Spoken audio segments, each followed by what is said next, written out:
why you need to avoid divorce like the plague, because divorce is deadly. A few years ago, all the way back in 2012, my first year of blogging, I did an article on why you shouldn't get married.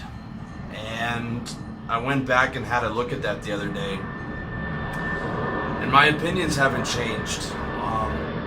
I've softened on a few of those positions. I would have presented a few of those positions more delicately if I was talking about them today, but my stance hasn't changed, especially on legal marriage in North America. Okay, legal marriage, not where you're having kids and a family with someone in North America, although that is now very dangerous.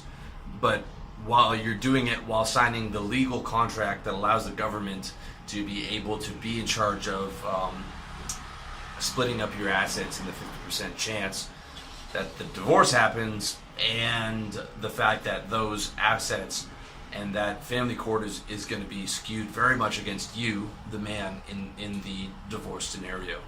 So there's three major reasons not to, three devastating things that can happen from divorce. There's first the financial aspect.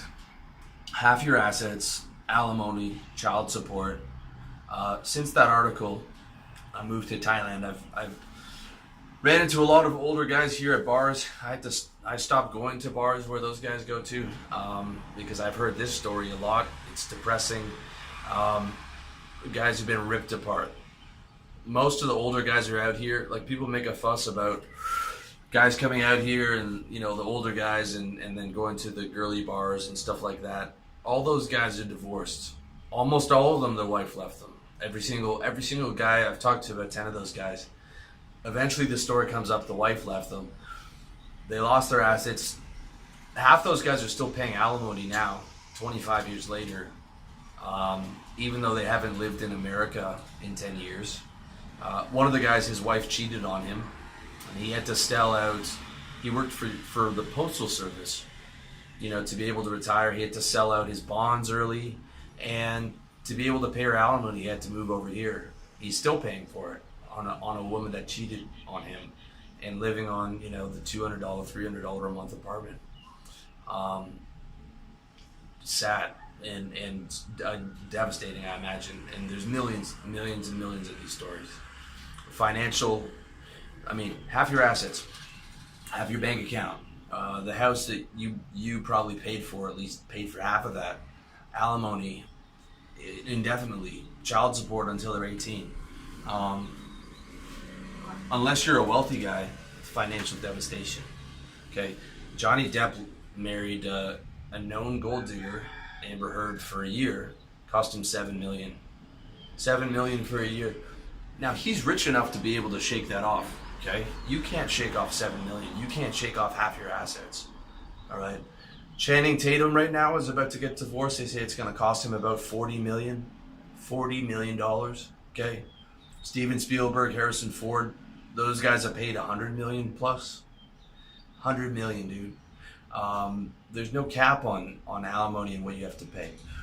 And I mean, it's insane for me to think that someone would take $100 million from someone else and think that's okay. But that's what happens. The only sharp guy I saw was John Cena. I'm not sure if he's getting married or he's just having his girl move in.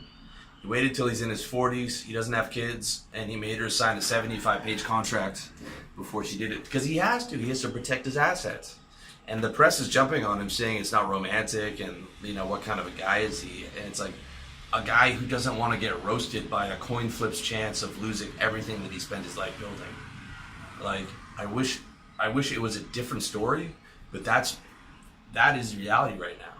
Okay, so there's the financial aspect. Second, the emotional aspect. They say divorce is top 3 traumatic events in your life, next to, like, losing someone you love, which again is probably your wife half the time. So, and you're losing her in a divorce. The divorce might even be worse than your wife passing away, because you're losing your wife, and it's probably a rejection, because 70% of those divorces are initiated by women. Okay, and I can't help but think that the reason that it's a higher percent of women initiating those divorces is they know that they're going to get money for the most part. I mean, there are times where the guy gets alimony, but you know, a good chunk of the time it's the guy is getting taken to task in financial court, and it's not good. So on the emotional level, you losing your wife, so you're probably going to be dating someone else. There's a chance that, I mean, you're going to lose the house most likely. That guy could be coming around the house, coming around the kids, right? That's what OJ saw that. OJ saw that he flipped out, and that's the motive right there, okay? And OJ did that shit. Everyone knows it. He's paying alimony to the house, and she's got someone else living there, and that was it, okay? I'm not saying do an OJ. That's not good. But I'm saying the emotional toll, you're getting like ripped apart. Even if you're the one who's initiating the divorce, it's still like everything you built, all your assets, all that. Man, tough. And if you got taken to task financially, you're going to be in a studio apartment when you're 50. Maybe you have to move out here because you can't even afford that. I mean, life I think is better out here, but I'm saying like just the fact that the guys had to come out here was kind of sad. They just didn't have the money. Like, oh man, that emotional thing. Then you got to start dating again. You're gonna be rusty. You're gonna be 30 years out of practice. And if your wife left you and she took your money, I mean, what do you think your attitude's gonna be like to dating again and to women again, and how much trust are you gonna have for the next woman that you meet? I mean, it's gonna be a shock to the system again, as opposed to if you hadn't got married, right? And you kept sharp and you kept stylish and you kept your money and you kept dating women, and you know, you go through the cycle I go through is casual sex, then find a couple girls that I like, then one's the girlfriend, and then when that's not working anymore, repeat. Good chance I'll be doing that the rest of my life. I don't know.